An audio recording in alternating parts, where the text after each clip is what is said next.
Assalamualaikum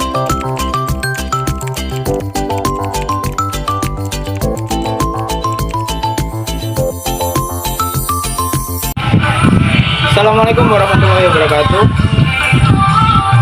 Saya Fuad Haji Hidayat, mahasiswa Fakultas Peternakan Universitas Brawijaya, angkatan tahun 2023. Di sini saya ingin menyampaikan aspirasi, menyampaikan pendapat pribadi saya, sehingga disclaimer, apabila terdapat kesalahpahaman atau kesalahan dalam tutur kata saya, mohon untuk dimaafkan, dan ini pure dari analisis saya pribadi. Ini dihasilkan dari saya mencari-cari dari internet bagaimana perkembangan peternakan di Indonesia ini. Baik, langsung saja masuk ke berita. Berita yang saya angkat adalah berita revisi Undang-Undang Peternakan dan Kesehatan Hewan. Mungkin bisa dibaca terlebih dahulu. Baik. Dalam berita tersebut menyatakan bahwa negara Indonesia mengalami kegagalan dalam menjalankan program peternakan, yakni swasembada daging sapi. Program ini sudah dari tahun 2000 hingga saat ini 2024 belum dapat mewujudkan program tersebut. Malah Indonesia saat ini mengalami penurunan populasi dari 18,6 juta ekor, itu data tahun 2022, sekarang menjadi 11,3 juta ekor, data 2023. Dan ini secara otomatis akan mempengaruhi suplai demand yang tidak seimbang, sehingga berakibat meningkatkan kontribusi impor daging sapi. Tidak hanya daging sapi yang diimpor, namun juga sapi dalam kondisi hidup. Banyak yang berspekulasi kegagalan ini berawal dari kebijakan pemerintah yang kurang tepat sasaran. Pasalnya, para peternak merasa kebijakan tersebut saat ini tidak mengatur sepenuhnya perilaku aktor dalam usaha peternakan, seperti peternak rakyat, kemudian RPH, kemudian pedagang. Itu tidak mencakup semuanya. Kemudian karena undang-undang ini hanya mengatur teknisnya saja, padahal sasaran pembangunan program peternakan tersebut untuk kesejahteraan masyarakat, utamanya masyarakat sebagai pelaku usaha peternak. Bahkan seharusnya undang-undang inilah yang mengatur jalannya pembangunan peternakan di Indonesia secara menyeluruh dari hulu ke hilir. Sampai sini saya akan membahas kaitan-kaitan sosiologi pada kasus revisi Undang-Undang Peternakan dan Kesehatan Hewan ini. Baik, berikut siapa-siapa saja aktor yang akan terlibat di dalam revisi undang-undang ini dan apa saja keterkaitannya akan tertampilkan dalam flowchart yang ada di sebelah sini. Baik, pertama, ada hubungan pemerintah dan akademisi. Interaksi sosial yang dilakukan pemerintah dan akademisi seharusnya berupa asosiatif dengan penelitian bersama mengembangkan program. Kemudian tidak lupa untuk mengembangkan program pendidikan, merancang kebijakan bersama, mengembangkan SDM. Kemudian kedua, ada pemerintah dan media. Hubungan antara pemerintah dan media berupa disosiatif, yaitu keraguan konflik, karena banyak sekali terjadi miskomunikasi di dalam penyampaian berita, atau masih banyak penyebaran berita-berita hoax. Untuk selanjutnya, pemerintah dengan RPH. Untuk sifatnya disosiatif juga dan konflik. Hal ini karena banyak sekali aturan dari pemerintah yang sedikit bertentangan terkait RPH dan itu sangat menyulitkan. Ini karena juga adanya kepentingan pribadi dan kurangnya komunikasi. Selanjutnya ada pemerintah dan peternak. Sifatnya disosiatif dan konflik. Karena peternak banyak yang kurang setuju dengan revisi undang-undang saat ini. Di samping itu, peternak berpikir bahwasannya pemerintah memiliki kepentingan pribadi sehingga menimbulkan keraguan dan kerancuan. Kemudian selanjutnya pemerintah dengan perusahaan swasta atau negeri bersifat asosiatif karena misi dari pemerintah ialah mengembangkan pasar, mengembangkan SDM, implementasi kebijakan, dan kerjasama. Yang keenam, pemerintah dengan konsumen berupa disosiatif. Hal ini karena ketidakpuasan konsumen karena adanya isu kesejahteraan ternak dan keamanan pangan. Berikutnya nomor 7, pemerintah dengan pedagang berupa disosiatif. Hal ini dikarenakan ketidakjelasan regulasi, kepentingan pribadi atau politik, dan perselisihan harga pasar. Yang kedelapan ada akademisi dengan pedagang bersifat asosiatif. Dengan transfer pengetahuan dan penelitian bersama untuk mengembangkan produk-produk peternakan yang berkualitas. Selanjutnya ada lagi nomor 9, akademisi konsumen. Akademisi dan konsumen bersifat asosiatif karena terdapat transparansi iptek sehingga adanya transfer ilmu pengetahuan sehingga para konsumen dapat mengetahui bagaimana sistem peternakan itu berjalan, bagaimana cara mengolah hasil ternak tersebut. Untuk selanjutnya ada lagi akademisi dan RPH bersifat asosiatif karena terdapat penerapan standar kebijakan yang berkaitan dengan kesejahteraan hewan dan melakukan penelitian secara bersama. Yang selanjutnya nomor 13, akademisi dan perusahaan swasta dan negeri bersifat asosiatif, mengembangkan iptek dan program secara bersama. Selanjutnya lagi ada pedagang dan konsumen bersifat asosiatif karena membangun kerjasama, edukasi, dan komunikasi yang terbuka. Selanjutnya pedagang dan media bersifat asosiatif, promosi produk dengan bantuan media maka akan memperluas penyebaran informasi lebih cepat. Kemudian selanjutnya ada pedagang dengan RPH bersifat disosiatif karena kualitas pelayanan yang kurang baik. Dan selanjutnya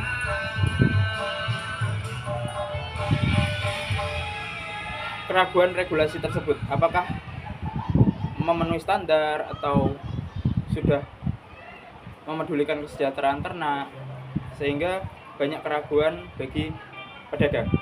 Masih banyak lagi yang bersangkutan atau berkaitan dengan peternakan ini, aktor-aktor siapa saja yang akan berkaitan. Berikut bisa melihat gambar flowchart. Setelah ini akan saya tampilkan dan penjelasan kaitan antara para aktor atau pelaku. Baik, sekarang kita memasuki tema selanjutnya, yaitu adalah berkaitan dengan Culture universal. Apa saja culture universal yang terkait dengan peternakan ini? Yang pertama adalah peralatan dan perlengkapan hidup manusia. Kedua, mata pencarian dan sistem ekonomi. Ketiga, sistem kemasyarakatan. Dan yang terakhir, sistem pengetahuan. Untuk penjelasan singkatnya, yang pertama, peralatan dan perlengkapan hidup manusia. Saat ini, banyak sekali keterbatasan akses terhadap iptek di dalam bidang peternakan. Karena di Indonesia sendiri, apabila dibandingkan dengan negara luar negeri seperti Australia atau Belanda, kita sangat jauh tertinggal untuk iptek dalam bidang peternakan. Hal ini akan mempengaruhi produktivitas dari hasil ternak itu sendiri. Produktivitas tidak akan menjadi maksimal, dan kemudian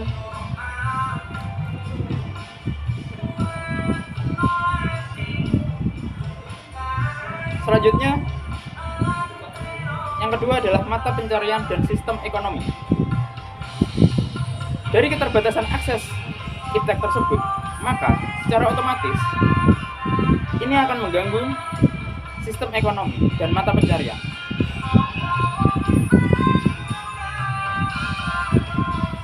Karena apabila peternakan tradisional atau peternakan rakyat dibandingkan dengan peternakan modern atau peternak industri, maka selisihnya akan sangat jauh sekali. Apalagi nantinya persaingan harga pasarnya akan sangat jomplang, sehingga akan sangat merugikan bagi peternak rakyat itu. Padahal apabila ini terdapat gerakan dari pemerintah yang dapat menyejahterakan, maka selisih atau jurang selisih ini tidak akan terpaut terlalu jauh.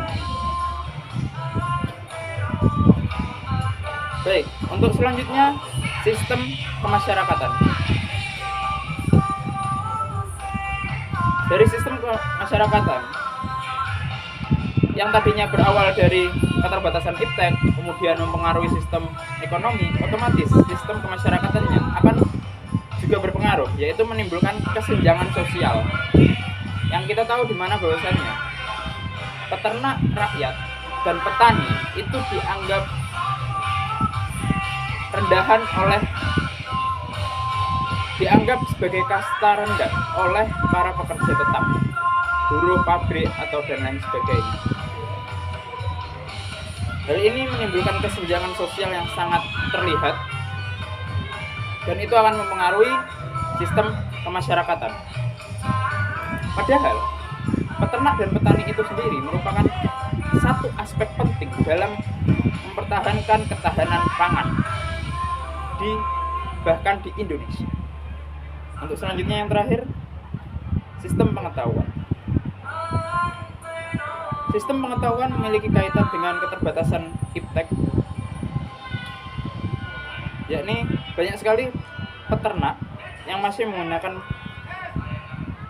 cara tradisional, belum skala besar, dan ternak yang dipelihara masih hanya beberapa ekor.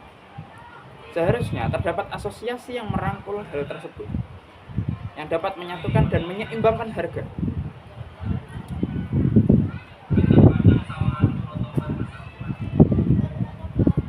Harapannya, dengan adanya asosiasi tersebut yang menyamaratakan, harapannya nanti bisa mengejar atau hampir menyetarakan harga pasar, utamanya dari harga pasar peternak modern atau peternak industri. Dan dengan demikian, maka peternak rakyat akan memiliki kesejahteraan yang tercapai. Dengan demikian, kesejahteraan peternak akan dapat tercapai. Dari minimnya kesenjangan sosial tersebut, maka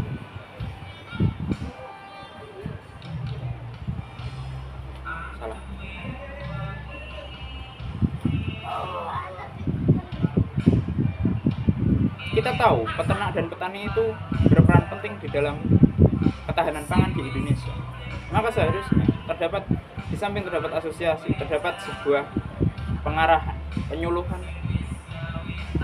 untuk transfer ilmu pengetahuan betapa pentingnya peternak dan petani di Indonesia ini, dan bahkan seharusnya ditingkatkan untuk menjadi yang lebih baik, meningkatkan produktivitas. Baik, masuk ke pembahasan berikutnya. Saya di sini akan menjelaskan posisi strata dari masing-masing pihak, social mobility, dan status atau peran masing-masing pihak. Yang pertama, posisi strata dari masing-masing pihak. Pada tingkatan pertama atau paling atas, yaitu adalah pemerintah, karena memiliki kekuasaan tertinggi dalam mengatur, membina, dan mengawasi sektor peternakan. Yang kedua, urutan kedua, peternak industri, karena memiliki skala yang cukup besar, akses teknologi modern, dan pengaruh kuat dalam pasar. Mereka seringkali dapat mempengaruhi harga pasar. Kemudian urutan ketiga, yaitu adalah pedagang. Pedagang berperan sebagai menghubungkan antara produsen dan konsumen, memiliki pengaruh pada harga dan akses pasar. Untuk urutan keempat, yaitu adalah akademisi. Akademisi sebagai pengembang ilmu pengetahuan teknologi dan edukasi di bidang peternakan. Akademisi memiliki pengaruh dalam jangka panjang untuk meningkatkan produktivitas peternakan. Untuk selanjutnya, urutan kelima, yaitu media atau berita, memiliki peran penyebaran informasi agar tidak terjadinya penyebaran informasi hoax dan membuka opini publik tentang sektor peternakan. Kemudian selanjutnya urutan ke-6, peternak rakyat. Mayoritas pelaku peternakan adalah peternak rakyat.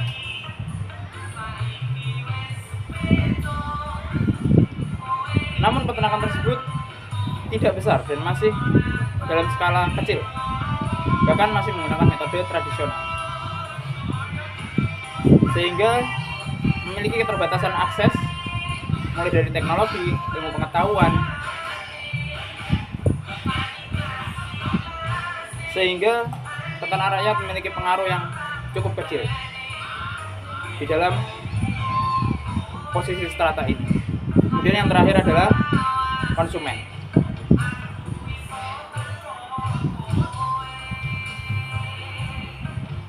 Konsumen dapat mempengaruhi terhadap arah pengembangan sektor peternakan. Selanjutnya adalah social mobility dalam kasus. Social mobility dalam bidang peternakan, terutama di kasus revisi Undang-Undang Peternakan Kesehatan Hewan. Apabila revisi ini terjadi, harapannya dapat menimbulkan mobility sosial yang akan datang. Yaitu yang pertama adalah mobility vertikal dan horizontal. Untuk vertikal, harapannya peternak rakyat dapat menuju menjadi peternak industri. Dan selanjutnya, untuk pedagang dapat meningkatkan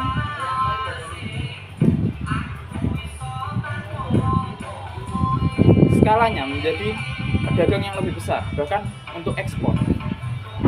Dan yang terakhir, akademisi dapat meningkatkan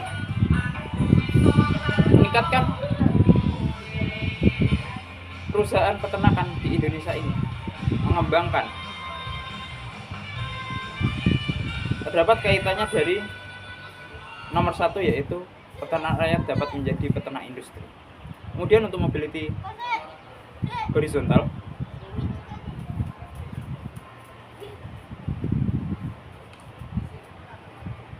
peternak rakyat dapat membuka sektor peternakan lain. Yang kedua, pedagang jadi beralih produk sehingga produk tersebut dapat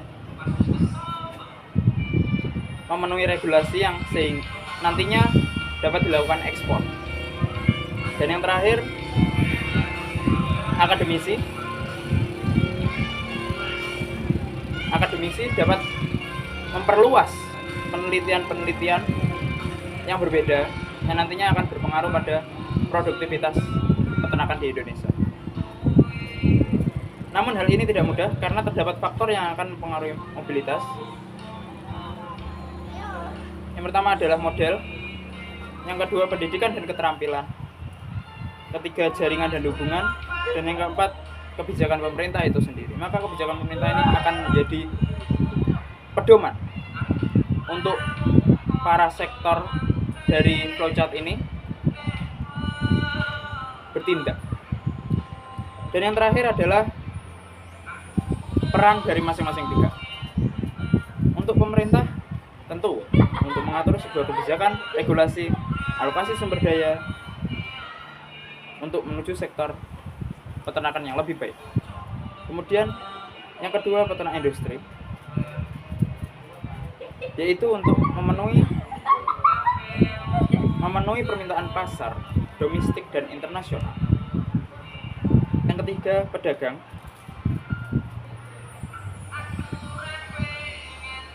yaitu sebagai jembatan antara produsen dan konsumen sehingga dapat melakukan pembelian, penyimpanan, dan distribusi produk peternakan. Yang keempat, akademisi, melakukan penelitian dan pengembangan teknologi di bidang peternakan. Yang kelima, media atau berita, menyebarkan informasi dan membentuk opini publik tentang sektor peternakan sehingga memiliki keterbukaan dan transparansi informasi. Yang keenam, peternak rakyat, yaitu sebagai produksi produk peternakan itu sendiri untuk memenuhi kebutuhan lokal, yaitu wilayah sekitar.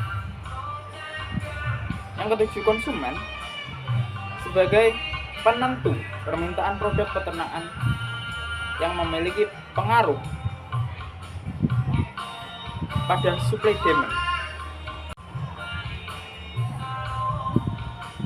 Terdapat rangkuman solusi dari berbagai aspek tersebut yang telah saya sampaikan tadi. Yaitu terdapat 4 poin. Yang pertama adalah peningkatan akses informasi dan teknologi. Hal ini dilakukan untuk meningkatkan kesejahteraan peternak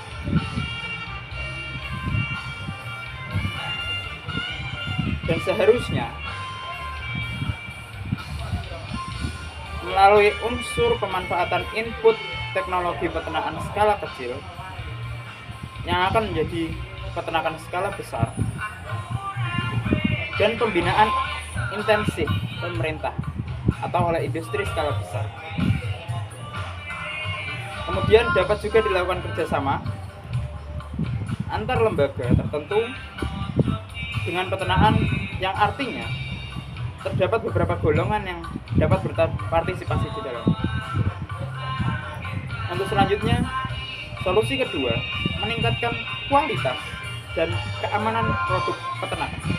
Dari revisi Undang-Undang Peternakan dan Kesehatan Hewan, seharusnya dapat meregulasi secara tepat sasaran, yakni dapat dijadikan sebagai acuan bagi semua aspek bidang peternakan, termasuk secara subjektif maupun objektif, sehingga pihak pemerintah dapat mengawasi keberlangsungan alur dari setiap peternak hingga masyarakat, sehingga pemerintah dapat memperhatikan dari hulu ke hilir seperti apa. Solusi yang ketiga, meningkatkan ketersediaan sumber daya manusia. Tidak hanya meningkatkan ketersediaannya, namun juga meningkatkan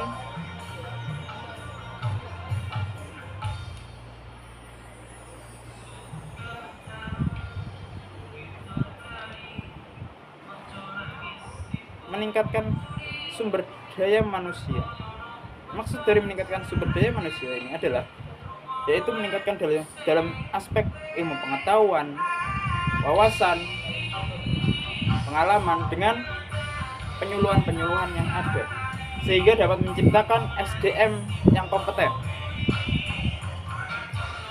Dengan ini, pemerintah dapat melakukan kerjasama dengan perguruan tinggi untuk melakukan penelitian bersama pengembangan teknologi peternakan sesuai kebutuhan tiap-tiap daerah. Dan solusi yang terakhir adalah meningkatkan koordinasi dan sinergi. Sangat penting komunikasi antara dari berbagai pihak, karena apabila terdapat ketidakjelasan informasi atau miskomunikasi, maka hal ini dapat beresiko kesalahpahaman.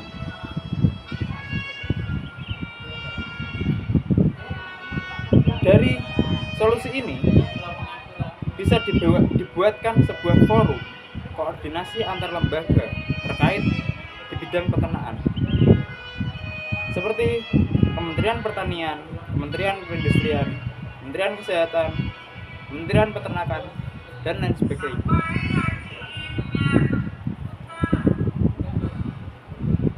Dari kebijakan ini harapannya juga dapat mendorong peran perhimpunan peternakan dan memperjuangkan kepentingan peternakan,